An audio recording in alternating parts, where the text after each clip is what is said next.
దీపకు తన పుట్టుక గురించి ఎంత తెలుసు అనే క్లారిటీ కోసం జ్యో దీపను ఆరా తీస్తుంది. దీప మాత్రం జ్యో అనుమానాన్ని పోగొట్టకుండా అడ్డదిడ్డంగా సమాధానాలు చెప్తుంది. మరోవైపు నేటి కథనంలో కార్తీక్ దీప ఊహించని ట్విస్ట్ ఒకటి ఎదురైంది. దాన్నుంచి దీప కార్తీక్ ఎలా బయటపడ్డారో ఆ వివరాలు చూద్దాం. అసలు నువ్వు అనాథవెలా అయ్యుంటావ్ అంటుంది జ్యో. అయితే దీప, నాకు కొన్ని రోజుల క్రితం మా బావ ఒక కథ చెప్పాడు. ఒక ధర్మానికి దేవుడిగా మిగిలిపోయిన మనిషి జైల్లో పుట్టాడంట. అతడి చావు కోసం శత్రువులు ఎదురుచూస్తున్నారు.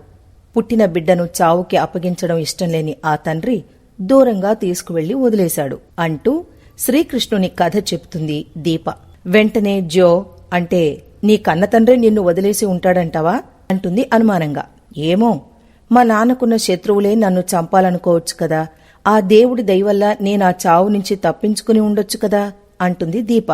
దీనికి కథ మొత్తం తెలిసినట్లే మాట్లాడుతుందేంటి అనుకుంటుంది జ్యో మనసులో.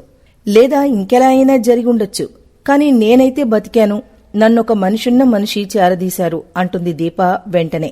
అంటే మరి నీ తల్లిదండ్రులెవరో తెలియాలని నువ్వు కోరుకుంటున్నావా అని అడుగుతుంది జ్యో. నేను కోరుకుంటే దూరం అవ్వలేదు, నేను కోరుకుంటే బతకలేదు. బతికే రాత నా గీతలో ఉంది కాబట్టే బతికాను. ఏమో, ఏదో ఓ రోజు నా అసలైన అమ్మా నాన్నల్ని చేరుకుంటానేమో అంటుంది దీప.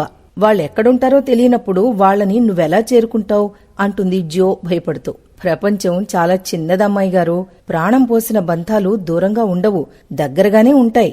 కొన్నిసార్లు వాళ్లు మనకు మరింత దగ్గరగా ఉండొచ్చు అంటుంది దీప.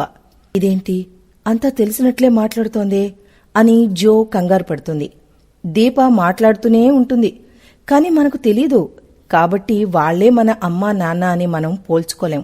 కాని మనం పోల్చుకోలేకపోయినా ఆ దేవుడే ఏదో ఓ రోజు అమ్మా నాన్నల దగ్గరికి చేరుస్తాడు అని అర్థం కాకుండా అనేసి వెళ్లిపోతుంది. దాంతో జో బిత్తరపోయి నిలబడిపోతుంది. ఇది తెలిసి మాట్లాడుతోందా, తెలియక మాట్లాడుతోందా? నాకంతా తెలుసు కాబట్టి ఇది మాట్లాడుతుంటే నాకలా అర్థమవుతోందా అని మనసులోనే మదనపడ్డం మొదలుపెట్టింది. మొత్తానికి దీప సమాధానాలతో జోలో అనుమానమైతే పోలేదు. శివనారాయణ బయట ఉయ్యాల్లో కూర్చొనుంటాడు. కార్తీక్ మొక్కలకు నీళ్లు పోస్తూ ఉంటాడు. సీన్ కట్ చేస్తే శివనారాయణ బయట ఉయ్యాల్లో కూర్చొనుంటాడు. కార్తీక్ మొక్కలకు నీళ్లు పోస్తూ ఉంటాడు. గుడి నుంచి అప్పుడే దశరథ్ సుమిత్రలు కారులో వస్తారు. ఇంతలో శివనారాయణకు కొరియర్ వచ్చింది అని కొరియర్ బాయ్ శివనారాయణకు ఇచ్చేసి వెళతాడు. అది ఓపెన్ చేసి చదివేలోపు దీప కాఫీ పట్టుకొని వస్తుంది. జో, పారు కూడా అక్కడికొస్తారు. ఏంటి నానా అది అంటాడు దశరథ్. దానికి సమాధానం కార్తీక్ గడే చెప్పాలి. దీనికి సమాధానం కార్తీక్ గడే చెప్పాలి అంటాడు శివనారాయణ. నాకేం సంబంధం అని కార్తీక్ దగ్గరొచ్చేసరికి ఆ పేపర్లు చేతిలో పెడతాడు శివనారాయణ. అది చదివిన కార్తీక్ షాక్ అవుతుంటే, వీడే ఈ నోటీసులు పంపించాడు. నా తండ్రి ఆస్తిలో నా వాటా నాకు దక్కలేదు అని కాంచనతో కేసు వేయించాడు. ఈ నోటీసులవే అని శివనారాయణ అరిచి అందరికీ చెబుతూ ఉంటే, నాకేం తెలియదు సార్, మా అమ్మ కూడా ఇలా పంపించుండదు అని కార్తీక్ సర్ది చెప్తూ ఉంటాడు. కాని శివనారాయణ వినడు. దీప కూడా కార్తీక్ తరపున మాట్లాడుతుంది. అయినా తాత తగ్గడు. ఈ శివనారాయణ వద్దు కాని శివనారాయణ ఆస్తి మాత్రం అందరికీ కావాలి అని రెచ్చిపోతూ ఉంటాడు. ఇక సుమిత్ర, పారు, జ్యోలు షాక్లో ఉండగానే కార్తీక్ తాతను బ్రతిమిలాడతాడు. నిజంగానే ఈ నోటీసులు ఎలా వచ్చాయో నాకు తెలీదు సార్, కావాలంటే ఓ గంట టైం ఇవ్వండి, నేను నిరూపించుకుంటాను అంటాడు కార్తీక్. దాంతో శివనారాయణ, నీకు కేవలం గంట టైం, నీకోసం హాల్లోనే ఎదురుచూస్తూ ఉంటాను, తేల్చుకో, లేకపోతే ఏం చేయాలో నాకు బాగా తెలుసు అని ఆవేశంగా అక్కడ్నుంచి వెళ్లిపోతాడు. మీరెవ్వరూ వాడితో మాట్లాడకండి అని తాత ఆవేశంగా జో, పారు, సుమిత్ర, దశరథులకు చెప్పేసి వెళ్లడంతో వాళ్లు కూడా లోపలికి వెళ్లిపోతారు. ఇక కార్తీక్తో దీప, బావా ఇది ఎవరు చేసుంటారు అని అనగానే, బహుశా మా నాన్న పని కావచ్చు అని ఫోన్ చేస్తాడు. కావేరి శ్రీధర్తోనే ఉండడంతో స్పీకర్ ఆన్ చేసి మరీ కాలర్ ఎగరేసుకుంటూ మాట్లాడతాడు శ్రీధర్ మామ. నోటీసులందాయా? మా శివమామ ముఖచిత్రం ఏంటిరా అంటూ బిల్డప్ గా మాట్లాడడంతో కార్తీక్కి క్లారిటీ వచ్చేస్తుంది. దాంతో ఎందుకు చేశావు ఈ పని అని నిలదీయడం మానేసి తెలివిగా సానుకూలంగానే మాట్లాడతాడు. పశ్చాత్తాపంతో ఉన్నారంతా అంటూ అబద్ధం చెప్తాడు కార్తీక్. కార్తీక్ సానుకూలంగా మాట్లాడేసరికి శ్రీధర్ పొంగిపోతాడు.